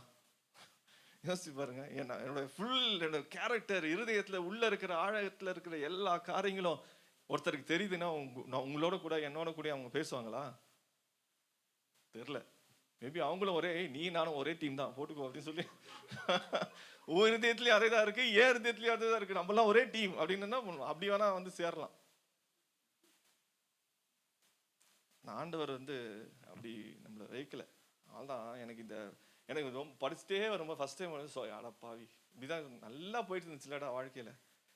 தகப்பனுடைய இதெல்லாம் அந்த கண்ணெல்லாம் ஆண்டவர் மேல ஃபிக்ஸ் பண்ணி வச்சிருந்த எவ்வளோ அழகா அவனுக்கு பராக்கிரமசாலிகள் இருக்கிறாங்க, தேசத்தை எவ்வளோ அழகா நடத்திட்டு வந்தா 18ஆம் வசனத்துல 9ஆம் வசனமே அவுட்டு. ஆடாப்பாவி இப்படி பண்ணிட்டேடா. நல்லா தானே இருந்த. நம்ம சொல்லுவோம்ல, சில பேர் அட்வைஸ்லாம் ஈஸியா கொடுப்போம்ல, நிறைய பேருக்கு ஜாலியா கொடுப்போம் அட்வைஸ். யாராவது தப்பு பண்ணிட்டா, ஏன் நல்லா தானேப்பா இருந்த, நீ ஏன் இப்படி பண்ணிட்ட, உங்க அப்பா பாவம், உங்க அம்மா பாவம், எவ்வளவு கஷ்டப்படுறாங்க அப்படின்னு பெருசா நம்ம பேசிட்டே இருப்போம். அப்படிதான் எனக்கு தோணிச்சு அவரை பார்த்தோன்னே. என்ன ராஜா இப்படி பண்ணிட்டீங்க, எவ்வளவு நல்லா இருந்துச்சு படிக்கும் போதெல்லாம், நான் இந்த நபரோட போய் அவர் கூட சேர்ந்துட்டீங்களே. இவரு கூட ஏன் சேரக்கூடாதுன்னா அதுக்கு தனி சாப்டர், அது நீங்க அப்புறமா ரிசர்ச் பண்ணி கண்டுபிடிச்சிக்கோங்க, நமக்கு டைம் கிடையாது. இவர் பாருங்க எப்பேற்பட்ட ஒரு ராஜான்னு பாருங்க. இந்த மாதிரி ஆட்கள் நம்ம லைஃப்ல வருவாங்க. நான் எப்பயுமே ப்ரே பண்ணுவேன், ஆண்டவரே எனக்குள்ள இருக்கிற குறைகளை யாராவது வந்து சொன்னோம் அனுப்புங்க ஆண்டவரே, அப்பேற்பட்ட ஆளை என் வாழ்க்கைக்கு அனுப்புங்க, நான் ஜெபம் பண்ணுவேன். ஏன்னா அவங்க கூட சில பேர் எப்படி பண்ணாலும் கை தட்ட, சூப்பர் நல்லா பண்றீங்க, ரொம்ப நல்லா இருக்கு, உங்களை மாதிரி யாருமே இல்லை அப்படின்னா அவங்க கிட்ட ஜாக்கிரதையா இருங்க. ஏன்னா அப்படிதான் அந்த ஆசா ராஜா வந்து யோசிச்சு பார்த்தீங்கன்னா, நீ ராஜவஸ்திரம் தரித்து நீ அங்கேயே ராஜா மாதிரி அங்கேயே நில்லு, நான் என்ன பண்றேன் உருவடைய மாற்றி கொண்டு நான் போய் போரிடுறேன்னு உடனே இந்த எப்போ ஆண்டவர் விட்டு விலகி போறோமோ நம்ம ஞானமும் போயிடும். ஆமென். ஞானமா இருந்தா யோசேப்பு ராஜாக்கு ஞானம் போயிடுச்சு. எப்போ ஃபர்ஸ்ட் ஸ்டெப்பே போயிடுச்சு. இவன் என்ன பண்ணிக்கிட்டான், பெரிய விஷயம், அப்பா நமக்கு ராஜா எவ்வளோ ஒரு தாழ்மையா இருக்கிறாரு பாருங்க. ஒரு ராஜா அவரு போய் வஸ்திரத்தை உருவத்தை மாற்றிக்கொண்டு ஒரு போர் சேவகனாய் உள்ள போறாரு, என்ன ராஜ வஸ்திரம் அணிந்து கொண்டு அங்க உட்கார வச்சிருக்கிறாரே அப்படின்னு இவர் என்ன பண்ணிட்டாரு, கொஞ்ச நேரம் அப்படியே சந்தோஷமாயிடுச்சு. இவனா இவன் ஃப்ரெண்டுனா இவன் தான்டா ஃப்ரெண்டு அப்படின்னு நினைச்சிருப்பாரு. நம்மளும் அப்படியே தான் நினைப்போம். யோசிச்சு பாருங்க, சைல்டுஹுட்ல இருந்து இப்போ வரைக்கும் பல பேரை பெஸ்ட் ஃப்ரெண்டு. உன்ன மாதிரி ஒரு ஃப்ரெண்டு எனக்கு யாருமே கிடையாது. 2 வருஷத்துக்கு அப்புறமா என்னப்பா சேஞ்ச் பண்ண, அவனை பத்தி பேசாதீங்க, அவன் மாதிரி ஒரு துரோகியை நான் லைஃப்ல பார்த்ததே இல்லை, சொல்றோமா இல்லையா? ரிலேஷன்ஷிப் சேஞ்ச் ஆகிட்டே இருக்கு, அப்படியே ஒன் ஆஃப்டர் அதர். ஓகே, அப்படி போக போக நமக்கு ஜெர்மனி வந்தோடனே நமக்கு பெஸ்ட் ஃப்ரெண்ட்ஸ் நிறைய பேர் கிடைச்சிருப்பாங்க. இந்தியா ஃப்ரெண்ட்ஸ்லாம் மறந்துருப்போம். ஃபோன் பண்ணி என்னடா ஒரே வேலை, எங்கள் ஜெர்மனிலாம் பயங்கர கஷ்டம், பயங்கர வேலை, வெட்டியாக தான் இருப்போம். ஆனால் நம்ம ஒரு பில்டப் அப்படியே பயங்கர, நாங்களாம் செம்ம பிஸி. ஆனால் இவருக்கு யோசிப்பாத ராஜாக்கு நான் யோசித்தேன், ஃபர்ஸ்ட் ஞானம். நான் உத்தமமாக அடக்கலாம், எனக்கு என்ன தெரியுமா பிரச்சனை, முதல்ல ஞானமே எனக்கு போயிடும். யோசிக்கவே என்னால் முடியவே முடியாது. ஏன் உத்தமமாக நான் வாழணும், எனக்கு நல்ல ஞானம் இருக்கணும் அப்படின்னா நான் உத்தமமாக நடந்தால் மட்டும்தான் எனக்கு ஞானம் வரும். இவ்வளோ ஞானமாக இருந்த ராஜா இவர் சொல்றாரு எல்லாரையும், அதுக்கு மாதிரி தீர்க்கதரிசிலாம் கூப்பிட்டு வர சொல்றாரு. அவருக்கு விட ஜால்ரா போறதுக்கே 400 தீர்க்கதரிசி இருந்தாங்க. 400 300 கரெக்டாக தெரியல. அவங்கெல்லாம் ராஜா சொல்றதுலாம் சொல்லுவாங்க, ஆமா ராஜா, நீங்க எந்த போருக்கு போனாலும் நீங்க ஜெயிச்சிருவீங்க, ஆண்டவர் இது சொல்லிட்டாரு உங்ககிட்ட. தீர்க்க தரிசனம் பொறுத்த வரைக்கும் நிறைய பேருக்கு அது நான் சொன்னா அதை ஏத்துக்கவே மாட்டாங்க. ஆனா நான் வேதத்துல பார்த்த வரைக்கும் ஆண்டவர் ஒருத்தர்கிட்ட பேசணும் அப்படின்னா யார்கிட்ட ஃபர்ஸ்ட் பேசுவாரு? உங்ககிட்ட ஒரு விஷயம் பேசணும் அப்படின்னா ஆண்டவர் யாருக்கிட்ட பேசுவாரு? உங்ககிட்ட தான். ஃபர்ஸ்ட் உங்ககிட்ட தான் பேச முயற்சி பண்ணுவார். எப்படி? நிறைய மீடியம் ஆஃப் கம்யூனிகேஷன் இந்த மாதிரி சபையில வரும்பொழுது, ஆராதனை செய்யும் பொழுது, நீங்க தனிப்பட்ட முறையில் வேதத்தை வாசிக்கும் பொழுது, செய்திகளை கேட்கும்போது உங்ககிட்ட அவர் கண்டிப்பா உங்ககிட்ட ஃபர்ஸ்ட் பேச ட்ரை பண்ணுவார். நான் காது அடைச்சிட்டேன் அப்படின்னா என்ன பண்ணுவோம்? இப்போ நான் ஒருத்தர்கிட்ட பேசணும், இந்த லாஸ்ட்ல இருக்கிற சிஸ்டர்கிட்ட நான் கம்யூனிகேட் பண்ணணும். அவங்க நம்பர் என்கிட்ட இருக்கு. நான் என்ன பண்ணுவேன், ஃபர்ஸ்ட் ஃபோன் பண்ணுவேன். ஃபோன் பண்ண அவங்க எடுக்கல அப்படின்னா என்ன பண்ணுவேன், இங்க ஒரு பிரதர் இருக்காரு, பிரதர் இந்த மாதிரி தான் ஒரு விஷயம், நான் அவங்ககிட்ட கன்வே பண்ணிடுறீங்களா அப்படின்னு என்ன பண்ணுவேன், ஒருத்தர் ஹெல்ப் கேட்டு அனுப்பி விடுவேன். ஆண்டவர் அப்படிதான் நம்ம கிட்ட ஃபர்ஸ்ட் பேச ட்ரை பண்ணுவார் பல விதத்துல. கேட்கல அப்படின்னா ஆண்டவர் என்ன பண்றாரு, தீர்க்கதரிசியை எழுப்பி அனுப்புறாரு. அப்ப தீர்க்கதரிசிகள் தான் அப்படிதான் வேதத்துல வராங்க. ஆனா இன்னைக்கு அன்பார்ச்சுனேட் லைன்ல நிக்கிறாங்க. பாஸ்டர் என் மேல தலையில கை வச்சு நீங்க ஏதாவது ஆண்டவர் உங்ககிட்ட ஏதாவது பேசுறாங்களா நீங்க சொல்லுங்க. நிறைய பேர் எங்ககிட்ட கேட்பாங்க. நான் சொல்லுவேன், ஃபர்ஸ்ட் நீங்க ஜபிச்சிங்களா? இல்ல பாஸ்டர், ஃபர்ஸ்ட் போய் ஜபிச்சுட்டு வாங்க, நீங்க ஃபர்ஸ்ட் உட்காந்து ஜபிங்க, அதுக்கப்புறமா நான் சொல்றேன். பெரும்பாலான இருக்கு அந்த தீர்க்க தரிசனம். அப்படியே இந்த பழைய கல்ச்சரே வரும். ஜோசியம் சொல்றது மாதிரி தான் இன்னைக்கு ஜோசியர்கள், தீர்க்க தரிசிகள்லாம் போய் ஜோசியர்களா மாறிட்டாங்க. சும்மா அடிச்சு விட வேண்டியது. கூட்டத்துல இங்க இருக்கிற குமார் அப்படின்னா ஒரு பெரிய ஒரு 100 பேர்ல ஒரு குமார் கூட வரைக்கும் மாட்டாரு. அதெல்லாம் ஒரு தீர்க்க தரிசனமா? எனக்கு அதுல பர்சனலா I believe in prophecy. But எனக்கு என்ன பிரச்சனைனா, நானா தேடி போக மாட்டேன். ஆனா எனக்கு யாராவது சொன்னாங்கன்னா அதை ஏத்துப்பேன். அதை வேதத்தின் மொழியில ஒப்பிட்டு பார்த்து அதை டெஸ்ட் பண்ணி ப்ரூஃப் பண்ணி அதை கண்டிப்பா நான் அக்செப்ட் பண்ணிப்பேன். இங்க இவர் என்ன பண்றாரு, கூடவே தீர்க்க தரிசிகளோடு சுத்துறாரு. இவங்க வேலையை சம்பளத்தை கொடுத்து என்ன சொன்னாலும் நீ எனக்கு ஃபேவரா தான் சொல்லணும். அப்புறம் படிச்சு பாருங்க 18ஆம் வசனம்லாம் உங்களுக்கு தெரியும். ஆனா அதுக்கப்புறம் ஒரு தீர்க்க தரிசியை இவர் கேட்கிறாரு, கொஞ்சம் ஞானம். அப்பப்போ இந்த லைட்டுக்கு கொஞ்சம் மாதிரி டேமேஜ் ஆகிற நிலைமையில என்ன ஆகும், திடீர்னு 2 தட்டுனா டக்குன்னு எரியும் பாருங்க. அந்த மாதிரி இந்த ராஜாக்கு டக்குன்னு ஏதோ தட்டா, உங்களுக்கு வேற தீர்க்க தரிசி யாருமே இல்லையா அப்படின்னு கேட்கிறாரு. ஏன்பா இவ்வளவு பேர் சொல்றாங்க, சரி நான் இன்னொருத்தனை சொல்றேன் அப்படின்னு இன்னொரு தீர்க்க தரிசியை கூப்பிட்டு அவருக்கு அப்படியே ஆப்போசிட்டா சொல்றாரு. ஆனாலும் அதையும் மீறி இங்க என்ன பண்றாங்க, போருக்கு போறாங்க. அங்க என்ன ஆகுது, ஏமாத்திட்டு போற நமக்கு அந்த ஆண்டவர் பாருங்க, நம்ம கொஞ்சம் ஆண்டவர்கிட்ட நம்மளோட நேசத்தை வெளிப்படுத்துறோம் அப்படின்னா அவர் நம்ம உண்மையாய் நம்மளை நடத்த வல்லவரா இருக்கிறார், நம்மளை பாதுகாக்க வல்லவரா இருக்கிறார். அந்த கொஞ்சம் உத்தமமாய் வாழ்ந்தார் பாருங்க இந்த ராஜா கொஞ்ச நாள்ல. அது நிமித்தமாய் இவருக்கு விரோதமாய் திட்டம் செய்து வந்த நபர்களையும் ஆண்டவர் என்ன பண்றாரு, இவரு பாதுகாக்கிறார், எந்த சேதம் வராம. ஏன் இந்த ராஜா வஸ்திரத்தை நீ ராஜ வஸ்திரத்தோட நீ சேரியட்ல நில்லு, நான் ஒரு போர் வீரனா உள்ள போறேன் ஏன் சொன்னார் அப்படின்னா, இந்த சிரியன்ஸ் அவங்க என்ன பண்றாங்க, அவங்களுக்கு தெரிஞ்சது நீ யாரையுமே சின்னவங்க பெரியவங்க கிட்ட யார்கிட்டயுமே நீ சண்டை போடாத, நீ உன்னோட டார்கெட் யாரு? அந்த ராஜ வஸ்திரம் போட்டுட்டு இருக்கான் பாரு, அவனை தான். இஸ்ரேல் ராஜாவாகிய ஆசாவை தான் நீ போட்டு தரணுமே தவிர யாரையும் பண்ணக்கூடாதுன்னு சொன்னது நிமித்தமாய், இது இந்த இவருக்கு தெரிஞ்ச நிமித்தமாய் என்ன பண்றாரு, இவனை மாட்டி விட்டுறாரு. நீ போ, நீ ராஜ வஸ்திரம் தரிச்சு, ஏன்னா அப்ப இவனை கொன்றுவாங்க அப்படின்ற எண்ணத்துல, தவறான எண்ணத்துல நன்மையை செய்யறது போல நம்ம சுத்தி ஆட்கள் நிறைய பேர் இருப்பாங்க. நம்ம ஜாக்கிரதையா இருக்கணும், ரொம்பவே ஜாக்கிரதையா இருக்கணும். அவர் வீட்டுக்கு போனேன். வீட்டுக்கு போனா அப்படியே பயங்கரமா ஐஸ்கிரீம் பயங்கரமா கொடுத்தாங்க. ஆனால் கொஞ்சம் சாப்பிட்டு பார்த்தா டேஸ்ட் ஒரு மாதிரியா இருந்தது. என்னடா அது ஒரு மாதிரியா இருக்கு அப்படின்னு சொல்லிட்டு, அதுக்கப்புறமா அதில் வீட்டில் இருக்கிற நபருடைய அம்மா தான் எல்லாம் கொடுத்தாங்க. அப்புறம் அந்த நபர் எனக்கு ரொம்ப க்ளோஸ், பயங்கர க்ளோஸ். நான் கேட்டேன், என்னடா ஒரு மாதிரியா இருக்குன்னா, என்னது சாப்பிட்டு காமின்னு பார்த்தா அது எக்ஸ்பைரி ஆகி 2-3 நாள் ஆகுது. ஆனால் அன்பா எடுத்து கொடுத்துட்டாங்க எல்லாத்தையும், அப்படியே கொடுத்து, இந்தா சாப்பிடுங்க. ஆனா அது என்னாச்சு, எந்த எண்ணத்துல நம்ம தருகிறோம், என்ன எண்ணத்துல சொல்லுகிறோம், அதுக்கு யார் அதை வெளிப்படுத்துவா? உத்தமமாய் வாழும்பொழுது தேவன் நமக்கு வெளிப்படுத்துவார். அந்த பகுத்தறிகிற ஆவியை தேவன் நமக்கு தருவார். நன்மை எது தீமை எதுன்ற அந்த ஆவியை நமக்கு தருவார். எல்லாரும் நம்ம கிட்ட பேசுவாங்க, ஆனால் நம்ம அதை கொஞ்சம் யோசிக்கணும். இந்த ரிலேஷன்ஷிப் எனக்கு எப்படி ஆக போகுது? இவருக்கு ஏன் இந்த பாதுகாப்பு? நீங்களும் நானும் ஒரு நாள் கூட உத்தமமாக வாழலன்னா இந்த பாதுகாப்பு நமக்கு வந்திருக்காது. அந்த ஆர்மியோட அம்பு முதலாவது பாய்ந்திருக்கும். ஏன் இவரை பாதுகாத்தார்னா, அவர் கொஞ்ச நாளாவது உத்தமமாய் வாழ்ந்தார். அவர் இருதயம் தேவனை தேடுகிற இருதயமாய் இருந்தது. இந்த ஒரு சூழ்நிலையில அவருக்கு ரொம்ப உடஞ்சி போய் என்ன ஆகுது, எந்த ராஜா நான் போர் சேவகனாய் போறேன் அப்படின்னு சொன்னானோ அவர் மேல அம்பு எரியப்பட்டு அவர் அன்றைக்கு சாயங்காலமே அவர் இறந்து போகிறார். இவங்கெல்லாம் திரும்பி வராங்க. திரும்பி வந்தவுடனே தான் அவருக்கு முன்னாடி அந்த பல்ப் எரியுது, வைட்டா எரியுது. அவரை சொல்றாரு, ஓகே இதுக்கப்புறம் நம்ம ரீபில்ட் பண்ணணும், நிறைய விஷயங்களை நம்ம செய்யணும் அப்படின்னு அவர் யோசிச்சு ஒரு முடிவு எடுக்கிறாரு. கொஞ்ச நாளைக்கு பிறகு இன்னும் ஒரு பெரிய ஒரு ஆர்மி இவங்க தேசத்துக்கு எதிராக வராங்க. இதெல்லாம் உங்களுக்கு தெரியுன்றதுனால நான் ஃபாஸ்டா சொல்றேன். அங்க என்ன நடக்குது அப்படின்னு பாத்தீங்கன்னா, இந்த டைம் பாருங்க, ஒரு வாட்டி கீழே அடிபட்டுதுன்னா, ஒரு வாட்டி நெருப்பு தொட்டு சுற்றுச்சுன்னு தெரிஞ்சா மறுபடியும் தொடுவோமா? கரண்ட் எல்லாம் ஈஸியா நம்ம விளையாடுவோம் கையை வச்சு. ஒரு வாட்டி அந்த இடத்துல ஷாக் அடிச்சிச்சுன்னா மறுபடியும் தொடுவோமா? அந்த கரண்ட்டை தொட மாட்டோம். இந்த ராஜா பாருங்க, ஒரு வாட்டி தவறு செய்தார், அந்த தவறுல ஒரு பாடத்தை கற்றுக்கொண்டார்.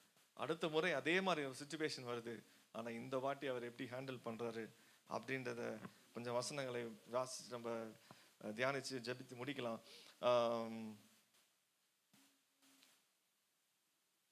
20ஆம் அதிகாரம் முதல் வசனம் வாசிங்க.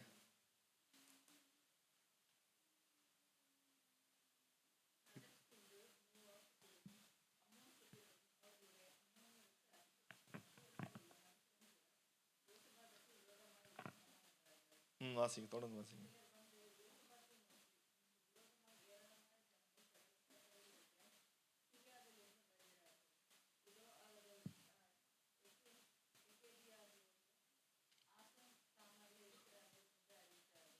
ஓகே, இப்போ ஒரு பெரிய சிச்சுவேஷன் வருது, அது பயங்கரமா பில்டப் மேக்னிஃபை பண்ணி சொல்றாங்க. உங்களுக்கு விரோதமா பெரிய கூட்டமே இருக்கு, என்ன பண்ண போறீங்க? பெரிய பெரிய கூட்டங்கள் சூழ்ந்து நிற்கிறது, நம்ம என்ன பண்ண போறோம்? பழைய யோசேப் ராஜாவா இருந்தா என்ன பண்ணிருப்பாரு? வேற யாராவது ஹெல்ப் பண்ண இருக்காங்களா அப்படின்னு தேடுவார். ஆனா இவர் என்ன பண்றாரு, ஒரு வாட்டி அந்த அடி பட்டுட்டார், ஒரு வாட்டி அந்த தவறை செய்து அதுல இருந்து ஒரு பாடத்தை கற்றுக்கொண்ட இவர் என்ன செய்தார் அப்படின்னா, தொடர்ந்து வாசிக்கலாம்.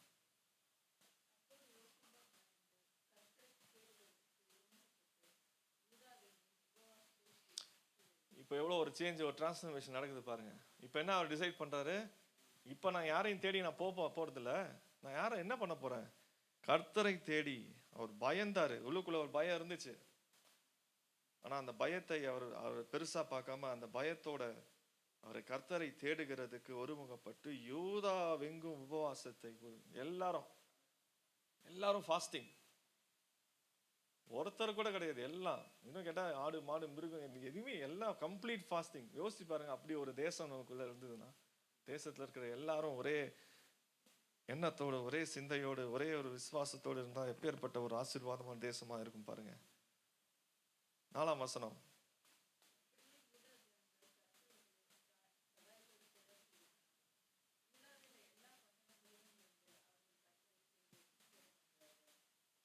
வாசிங்க வாசிங்க.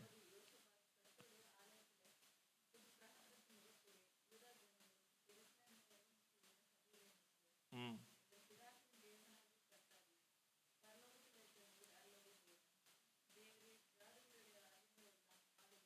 ம்.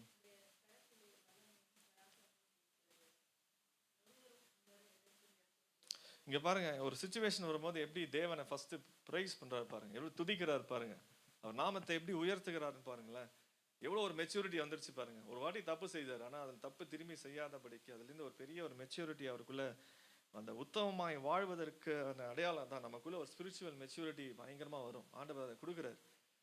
அது உத்தமமாய் வாழ்ந்தால் மட்டும்தான் அந்த மெச்சூரிட்டியே வரும்.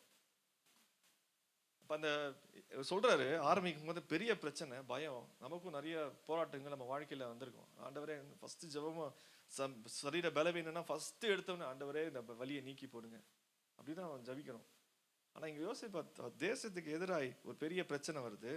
அவர் என்ன என்ன சொல்றாரு, எங்கள் பிதாக்களின் தேவனாகிய கர்த்தாவே, பரலோகத்தில் இருக்கிற நீர் அல்லவோ தேவன், தேவரீர் ஜாதிகளுடைய ராஜ்யங்கள் எல்லாம் ஆளுகிறவர், உம்முடைய கரத்திலே வல்லமையும் பராக்கிரமும் இருக்கிறது, ஒருவரும் உம்மோடு எதிர்க்கு நிற்க கூடாது. அங்கேயே முடிஞ்சு போச்சு.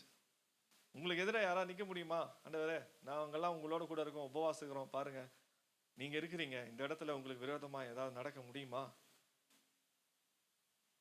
7ஆம் வசனம், எங்கள் தேவனாகிய நீர் உம்முடைய ஜனமாகிய இஸ்ரவேலுக்கு முன்பாக இந்த தேசத்து குடிகளுக்கு துரத்தி விட்டு இதை உம்முடைய சிநேகிதனாகிய அபிரகாமுடைய சந்ததிக்கு என்றென்றைக்கும் கொடுக்கவில்லையா? அவர் மறுபடியும் ரிமைண்ட் பண்றாரு, ஆண்டவரே நீங்க ஒரு பெரிய ப்ராமிஸ் பண்ணிருக்கீங்க ஆபிரகாம், ஞாபகம் இருக்கா உங்களுக்கு அப்படின்னு ஆண்டவருக்கே சொல்றாரு.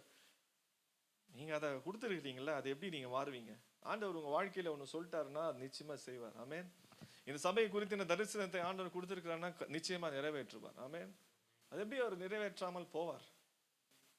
நம்ம ஜெபமே எப்படி இருக்கு, ஆண்டவரே நீங்க சொல்லியிருக்கிறீங்க சுகத்தை தருவீங்கன்னு சொல்லியிருக்கிறீங்க, எனக்கு ஒரு வேலையை தருவீங்கன்னு சொல்லியிருக்கிறீங்க, அது எப்படி நீங்க தராமல் போவீங்க? நிச்சயமா செய்வீங்க ஆண்டவரே.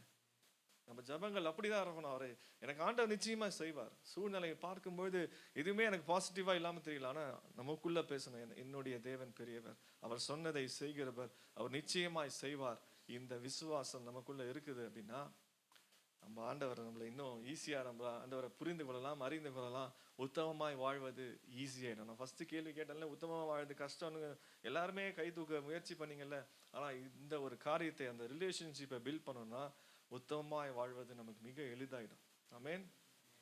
ஆண்டவர் அதை என்றென்றைக்கும் நமக்கு அதை துணையாக நிற்கிறார். உத்தமனுக்கு கர்த்தர் துணை அப்படின்னு நம்ம பார்க்குற மாதிரி என்றென்றைக்கும் தேவன் நம்மளோட கூட துணையாக நிற்பார். அப்போ அவங்க தொடர்ந்து நீங்கள் வீட்டில் போய் அது வாசிங்க, நேரம் கம்மியாக இருக்கிறதுனால நான் போகிறேன். அந்த கடைசியாக அவர் அது எப்படி பண்ணுறாரு அப்படின்னா, எல்லாம் ரெடி ஆகிட்டு இருப்பாங்க. போர் வந்தவுடனே இந்த நிறைய பராக்கிரமசாலிகள் இருக்காங்க பாருங்க, அவங்க எல்லாம் ரெடி ஆகிட்டாங்க, எல்லாம் அப்படியே எக்ஸசைஸ்லாம் பண்ணி வெப்பன்லாம் நல்லா தீட்டி வாங்கலாம், நம்ம தான்டா ஃபர்ஸ்ட் போகிறோம்னு வந்து எல்லாம் ரெடி ஆகிட்டாங்க. யோசேப்பு ராஜா சொல்ல, எஸ்கியூஸ் மீ, நீங்கள் கொஞ்சம் பின்னாடி போங்க, எல்லாம் போங்க அப்படின்னு. ராஜா நான் எவ்வளோ பெரிய ஸ்ட்ராங் பாருங்க, அதெல்லாம் இருக்கட்டும்ப்பா, கொஞ்சம் பின்னாடி போ. முன்னாடி அனுப்பு. யார் அனுப்புனாரு? துதிக்கிறவர்களை முன்னாடி அனுப்புனார். துதிக்கிறவர்களை முன்னாடி பண்ணிட்டு எல்லாம் அப்படியே பாட்டு பாடி ஜாலியாக வராங்க. முன்னாடி போக போக போக என்னது, இவங்களுக்கு எதிராகி எந்தெந்த தேசங்கள் எல்லாம் இவங்களதோ அவங்களுக்குள்ளேயே அவங்க என்ன பண்றாங்க, அடிச்சுக்கிறாங்க. இவங்க எதுவுமே சண்டையே போடல, இவங்க எல்லாம் ரெடியா போறாங்க. சண்டையை போட விடுங்கடா, யாராவது எனக்கு வாய்ப்பை கொடுங்கடான்ற மாதிரி நிக்கிறாங்க. ஆனா அவங்களுக்குள்ளேயே ஏதோ குழப்பம் வந்து அடிச்சு 3 நாள் நினைக்கிறேன், 3 நாளா அங்க கொள்ளையிடப்பட்ட பொருட்கள் எல்லாத்தையும் எடுத்து என்ன பண்றாங்க, கொண்டு வரதுக்கே 3 நாள் ஆயிடுச்சு. அப்பேற்பட்ட ஒரு சந்தோஷத்தோட திரும்பி எல்லாம் உற்சாகமாய் அந்த தேசத்துக்குள்ள திரும்பி வராங்க. ஆண்டவர் நமக்கு கொடுக்குற ஒவ்வொரு டெஸ்ட்டும் அந்த டெஸ்ட் மணியா மாறணும் அப்படின்னா நான் அதுக்கு ஒரு சில விஷயங்கள் நான் செய்யணும். டெஸ்ட் வந்து டெஸ்ட் மணியா மாறணும், ஃபெயில் ஆகிடக்கூடாது. இல்லை டெஸ்டிங் பீரியட்லேயே நான் ரொம்ப நாள் இருக்கக்கூடாது. ப்ராஜெக்ட் எடுக்கிறோம் ஐடியில், டெஸ்டிங் ஃபேஸ்லேயே வச்சுருந்தா ஏதாவது கம்பெனிக்கு லாபம் இருக்கா? ஒரு லாபம் கிடையாது. அப்போ அதை நான் டெஸ்டிங்லேயே நான் வந்து எப்போ பார்த்தாலும் எனக்கு ஒரு டெஸ்ட்டு வச்சு நான் ஃபெயில் ஆகிட்டேன் அப்படின்னா அது மறுபடியும் அந்த டெஸ்ட் எனக்கு வரும். நான் பாஸ் ஆகிற வரைக்கும் அது வரும். அந்த டெஸ்ட் மணியாக மாற வரைக்கும் அந்த டெஸ்ட் என் லைஃப்பில் இருந்துட்டு தான் இருக்கும். யோசேப்பு ராஜாவத்தில் நான் கற்றுக்கொண்டது நம்மள மாதிரி தான், என்ன மாதிரி உங்களை மாதிரி தவறுகளை செய்கிற ஒரு நபரை தேவன் வந்து திருத்தி பில்ட் பண்ணி மறுபடியும் உத்தமமாய் வாழ்வதற்கான அவர் ஒரு முடிவு எடுத்தார். இனி நான் என்ன பண்ண மாட்டேன், இந்த உத்தமம் இல்லாத காரியத்தை செய்ய மாட்டேன், தேவனுக்கு விரோதமான காரியத்தை செய்ய மாட்டேன்னு ஒரு தீர்மானம் எடுத்தாரு. தீர்மானம் எடுத்த உடனே அவருக்குள்ள விசுவாசம் பெருகிது. அந்த விசுவாசத்தை தேசம் முழுவதுமா எல்லாரும் ஏற்றுக்கொண்டாங்க. அது எல்லா ஜனங்களும் ஒன்றாய் ஒருமித்து வாசம் செய்தாங்க. தேவனை துதிப்பதற்கு முக்கியத்துவம் கொடுத்தாரு. துதிக்கிறவர்களை போருக்கு முன்பதாக அனுப்பினாரு. சண்டையே இல்லாமல் யுத்தம் தேவனுடையதுன்னு சொன்னதை தேவன் அங்க நிறைவேற்றினதை, சொன்ன வார்த்தையை நிறைவேற்றினதை கண்கள் காணும்படியாய் செய்தாரு. எல்லாம் உற்சாகமாய் திரும்பி வராங்க. இது எல்லாத்துக்கும் ரிசல்ட் என்னது? அவர் ஒரு தீர்மானம் எடுத்தார், நான் இனி உத்தமமாய் வாழ்வேன். ஆமென். நீங்களும் நானும் அதுதான் நினைக்கணும். அப்படி செய்யும் பொழுது தேவன் நம்மளை ஒவ்வொரு நாளும் கொண்டாடும்படியாய் செய்வார். Every day is a celebration for us. ஏன்னா இந்த உத்தமம் இல்லாத ஒரு பொய்க்கு எப்பயுமே வந்து எக்ஸ்பைரி டேட் இருக்கு. புரியுதா உங்களுக்கு? பொய் சொன்னா அதுக்கு எக்ஸ்பைரி டேட் இருக்கு. ஒரு நாள் அது எக்ஸ்பைரி ஆகிடும். அந்த பொய்ன்னு வெளிப்பட்டுரும். ஆனா உண்மைக்கு எப்பயுமே எக்ஸ்பைரி டேட் கிடையாது. இன்னைக்கு நம்ம என்ன சொல்றோமோ அதுதான் 10 வருஷத்துக்கு அப்புறமோ அதே தான் நம்ம சொல்ல போறோம். ஏன்னா அது உண்மை, அது மாறாது. அந்த சத்தியம் ஒரு நாளும் மாறாது. தேவன் நமக்கு அப்பேற்பட்ட ஒரு ஆசீர்வாதத்தை தேவன் வைத்திருக்கிறார். ஆண்டவர் நமக்கு அந்த சூழ்நிலை ஏற்ற போல தேவன் நம்மளை உத்தமமா நடக்க வைக்கிறார்ல. நம்ம அடிக்கடி எல்லா இடத்துலையும் நான் சொல்லுவேன், joy of the Lord is strength. கர்த்தருக்குள்ள நம்ம எப்பவுமே சந்தோஷமா இருக்கணும். பாஸ்டர் ஃபேமிலினாலே ஒரு பெரிய சேலஞ்ச். நான் வேற ஒரு சபைக்கு போயிட்டு இருந்தேன். அந்த சபை பாஸ்டர் வீட்டுக்கு போனாலே எல்லாம் சீரியஸாகவே இருப்பாங்க. என்ன இவ்வளோ சீரியஸாக இருக்காங்க? அதனாலே எனக்கு பாஸ்டர் ஆகணுன்னாலே எனக்கு நான் ஓடினேன் அதை விட்டு. அந்த வரையும் நான் சர்ச்சில் எங்கேயாவது சேரை தொடச்சி டேபிள் டாய்லெட்லாம் க்ளீன் பண்ணிட்டு அப்படியே நான் போயிடுறேன். எனக்கு இந்த எந்த ஊழியம். ஆனால் ஆண்டவர் என்னை அப்படி தான் கூப்பிட்டு வந்தார். வந்து நில்லு, பேச தெரியாது, எதுலையுமே எனக்கு உருப்படி கிடையாது, தகுதியற்ற எதுலையுமே உருப்படி இல்லாதவனை தேவன் தெரிந்து கொண்டார். அப்புறம் அந்த பாஸ்டர் வீட்டுக்கு போகும்போதெல்லாம் யோசித்தேன், ஒருவேளை பாஸ்டர்ன்னு ஆகிட்டாலே சீரியஸாக தான் இருக்கணும் போல இருக்கு, இது நமக்கு செட் ஆகாது அப்படின்னு யோசித்து இருந்தேன். ஆனால் தேவன் அதெல்லாம் மாற்றி போட்டார். யோசிச்சு பாருங்களேன், ஒரு பாஸ்டர்னா எப்படி பேசணும்? நான் இப்படி பேசினா எப்படி இருக்கும்? வீட்டுக்கு வரேன், மனைவி கேட்குறாங்க, என்னங்க ஷாப்பிங் போனோம், ஸ்ரீயே உனக்கும் எனக்கும் என்ன, எப்படி இருக்கும்? யோசிச்சு பாருங்க. அப்படின்னு சொல்லிட்டு நான் ஒரு பாஸ்டர் நினச்சி இப்படி அப்படியே எல்லாம் போயிட்டு சேர்ல உட்காந்து கொஞ்ச நேரத்தில் வயிறு பசிக்குது, ஏதாவது சாப்பிட இருக்காமா? நான் மனுஷன் 44 மாத்திரம் இல்லை அப்படின்னு அவங்க திரும்பி பேசுனா எனக்கு எப்படி இருக்கும்? உடனே என் பையன் வந்து சொல்லுவான், டாடி எதை விதைத்தாயோ அதை தான் அறுவடை செய்கிறான். என் பொண்ணு எனக்கு ரொம்ப க்ளோஸ். அவர் சொல்லுவார் வந்து, டாடி நீதிமான்களுக்கு ஒரு துன்பமோ அநேகம், ஆனால் கர்த்தர் எல்லாவற்றிலும் அதுலேருந்து உங்களை விடுவித்து காப்பார். இப்படிலாம் பேசியிருந்தா எங்கேயாவது குடும்பம் எப்படி இருக்கும்? அப்போ நான் அந்த ரோல் பிளே பண்ணும்போது நான் என்னோட ஃபேமிலி, நீங்கள் ஒரு வேளை சித்தமான இந்தியா வந்தீங்கன்னா வந்து பார்த்தீங்கன்னா நாங்கள் எல்லாம் ஜாலியான ஒரு ஃபேமிலி, நல்லா சிரிச்சுன்னு எல்லாம் ரொம்ப ஒரு மாதிரி. ஏன்னா கர்த்தர் அதை சந்தோஷத்தை கொடுத்துருக்காரு. நீங்கள் எங்கே இருந்தாலும் அந்த இடத்துல ஒரு ஜாய் நீங்கள் ஸ்ப்ரெட் பண்ணணும். நான் மூஞ்சியை சோகம் எங்கே வந்தாலும் ஒரே என்னப்பா இவர் வந்தாலே நல்லா சந்தோஷமாக வந்தாலும் இவர் மூஞ்சியை பார்த்தா அப்படியே ஏதோ சோகமாயிடுது அப்படின்னா எப்படி இருக்கும்? நம்ம இருந்தா நம்ம அடையாளம், உத்தமமாய் வாழ்வதற்கு இன்னொரு அடையாளம், நீங்கள் இருக்கிற இடத்துல அங்கே ஒரு ஜாய் இருக்கும், அது கண்டேஜியஸாக இருக்கும். நீங்கள் எங்கே இருந்தாலும் அந்த இடத்துல ஜாய்ஃபுல்லாக இருக்கும். ஆண்டவர் அப்படி நடத்துவார். அந்த தீர்மானத்தை நான் எடுக்கணும். இந்த வரையும் நான் உறுதியாக நான் நிற்பேன், நான் உத்தமமாக வாழ்வேன். அதனால எனக்கு எல்லாம் லாஸ் ஆனாலும் எனக்கு அது பிரச்சனை இல்லை. ஏன்னா தேவன் நம்மளோட இருக்கிறது தான் பயங்கரமான ப்ராஃபிட்டு. அவரை விட்டுட்டு எனக்கு எது ப்ராஃபிட்டாக நன்மையான காரியங்கள் எது எனக்கு தெரிஞ்சாலும் அதெல்லாம் சீக்கிரமாக போயிடும், மறைஞ்சிடும். மறுபடியும் வரும், நம்ம ஆண்டவர்கிட்ட தான் வந்தாகணும். அதனால் இந்த நேரத்தில் இது கொஞ்சம் நாங்கள் வீட்டில் போய் இந்த நம்ம டைம் ரொம்ப இன்னொரு முடிக்கணும், நம்ம டைம் இல்லாததுனால வீட்டில் போய் இந்த அதிகாரங்களை தியானிச்சு பாருங்கள். ஆண்டவர்கிட்ட கேளுங்க, ஆண்டவரே நான் உத்தமமாய் வாழணும், எனக்கு உதவி செய்யுங்க. அவர் நிச்சயமாக உதவி செய்வார். எனக்கு என்ன செய்யணும்னு தெரியாது ஆண்டவர், ஆனால் நான் ஒன்று முடிவு எடுக்கிறேன், நான் உத்தமமாய் நான் வாழப்போகிறேன், நீங்கள் எனக்கு உதவி செய்யுங்க அப்படின்னா அவர் நிச்சயமாக நமக்கு உதவி செய்வார். ஆமென். கர்த்தர் நம்மளோட கூட பேசியிருப்பார் நான் விசுவாசிக்கிறேன். ஆண்டவருடைய வார்த்தை ஒரு நாளும் வீணாய் போகாது. இன்றைக்கு நம்ம கொள்ள வேண்டிய காரியங்கள், நம்ம விழலாம் தப்பே இல்லை, சில விஷயங்களை சொதப்பலாம் தப்பே கிடையாது. ஆனால் அதுலேருந்து லேர்ன் பண்ணி நான் மறுபடியும் ஒரு முடிவு எடுக்கணும், இனி நான் தவறை செய்ய மாட்டேன் அப்படின்ற ஒரு உறுதியை நம்ம வந்து நின்றோம் அப்படின்னா தேவன் நமக்கு துணையாக நிற்பார். ஆமென். வாய்ப்பை கொடுத்த தேவனுக்கு நன்றி செலுத்துகிறேன். தொடர்ந்து மீதியான அடுத்த ஒரே ஒரு முடிஞ்ச ஒரு பாடல் பாட நேரம் இருக்குமா?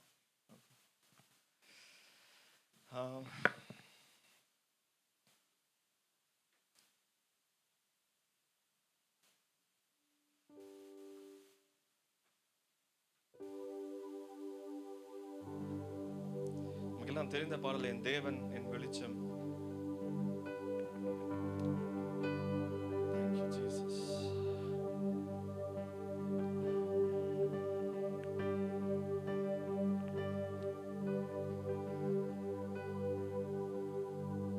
அவர் நமக்கு ஜீவனுடைய அரணா இருக்கிறார்.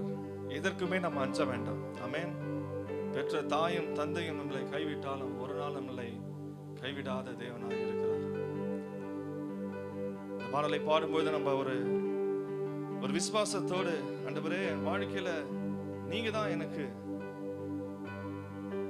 உங்களுடைய நிழல்ல வைத்து எங்களை காக்க தேவனாக இருக்கிறீங்க அப்படின்னு சொல்லி நம்ம எல்லாம் ஜெபத்தோடு இந்த பாடலை பாடலாமா? என் தேவன் நீங்க தான் என்னுடைய வெளிச்சம், என்னை ரட்சித்தவரும் நீர்தான், என்னுடைய ஜீவனுக்கு அரணாய் நீங்க இருக்கிறீங்க, நான் யாருக்குமே அஞ்ச மாட்டேன் ஆண்டவரே. Thank you, Jesus. என் தேவன் என் வெளிச்சம், என்னை ரட்சித்தவரும் அவரே, என் ஜீவனுக்கு அரணானவர், நான் யாருக்கும் அஞ்ச மாட்டேன், என் ஜீவனுக்கு அரணானவர், நான் யாருக்கும் அஞ்ச மாட்டேன், என் தேவனின் வெளிச்சம், என்னை ரட்சித்தவரும் அவரே, என் ஜீவனுக்கு அரணானவர், நான் யாருக்கும் அஞ்ச மாட்டேன். வாய் திறந்து சொல்லலாமா? என் ஜீவனுக்கு அரணானவர், நான் யாருக்கும் அஞ்ச மாட்டேன். தாயும் தந்தையும் தள்ளிவிட்டாலும் தந்தையே சென்னை சேர்த்து கொள்வார். தாயும் தந்தையும் தள்ளிவிட்டாலும் அன்பரே சென்னை சேர்த்து கொள்வார். என்னை அவர் நிழலில் வைத்து காத்திடுவார், தலை மேலேற்றி என்னை உயர்த்திடுவார். என்னை அவர் நிழலில் வைத்து காத்திடுவார், தலை மேலேற்றி என்னை உயர்த்திடுவார்.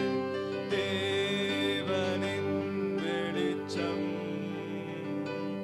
என்னை ரட்சிப்பவரும் அவரே, என் ஜீவனுக்கு அரணானவர், நான் யாருக்கும் அஞ்ச மாட்டேன்,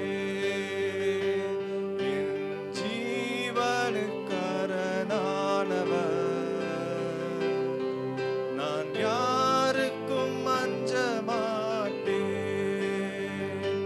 தீமை செய்கின்றவர்கள் எனக்கு தீமை செய்ய விரும்புகையில், என்ன சொல்லலாமா? உங்க வாழ்க்கையில நிறைய பேர் தீமை செய்வதற்காய் வரலாம், தீமை செய்யணும்னு தீர்மானித்து வரலாம். ஆனா நம்மளுடைய தேவன் என் தேவன் அருகில் வந்து காத்து நின்றார். என்னை பகைத்தவர்கள் உடனே அழிவார்கள். என் தேவன் அருகில் வந்து காத்து நின்றார். என்னை பகைத்தவர்கள் உடனே அழிவார்கள். என் தேவனின் வெளிச்சம். எல்லாம் வாய் திறந்து ஒரு வாட்டி பாடலாமா? என்னை ரட்சிப்பவரும் அவரே, என் ஜீவனுக்கு அரணானவர். இந்த வார்த்தையை திரும்ப திரும்ப சொல்லலாமா? நான் யார்